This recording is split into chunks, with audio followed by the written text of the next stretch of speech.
Praise the lord. దేవునికే మహిమ కలుగును గాక. ధవలవర్ణుడు, రత్నవర్ణుడు, 10,000లో అతి సుందరుడు, సొగసైన స్వరూపమైన లేకుండా ఈరోజు నీ కోసము, నా కోసము, నీ పాపముల కోసము, నా పాపముల కోసము ఆయన సిలువలో మరణమయ్యాడు.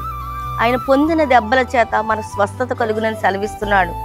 ఆయన్ని అందరూ కూడా హేళన చేశారు, అపహసించారు, అందరూ నవ్వారు, పిడిగుద్దులు గుద్దారు, మోము పైన ఉమ్ము ఊశారు. నీవు నేను మరణించవలసింది, మనకు బదులుగా ఆయన మరణమయ్యాడు.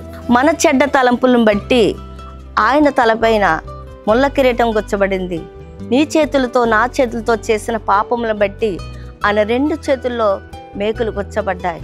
మనం నడిచిన చెడు నడతలను బట్టి ఆయన కాళ్ళకు మేకులు గుచ్చబడ్డాయి. ఆయన వీపంతా కొరడాలతో దున్నబడింది. ఆయన అంగిని తీసి చీట్లు వేసి అందరూ కూడా పంచుకుని ఎగతాళి చేశారు. ఇవన్నీ చూస్తూ ఆయన, తండ్రి వీరేమి చేస్తున్నారో వీరు ఎరుగురు కనుక వీరిని క్షమించమని అక్కడ తండ్రికి ప్రార్థన చేస్తున్నాడు. ఇటువంటి వారు ఎవరైనా ఉన్నారా? ఇలా ప్రేమించేవారు కానీ, ఇలా క్షమించేవారు కానీ ఎవరు లేరు. ఈరోజు దేవుడు నిన్ను పిలుస్తున్నాడు. మన పాపాలన్నీ విడిచిపెట్టుకుని ఆయనలో రక్షణ పొంది ఆయన నిత్య జీవానికి వారసునిగా అందరం కూడా ఉండాలి.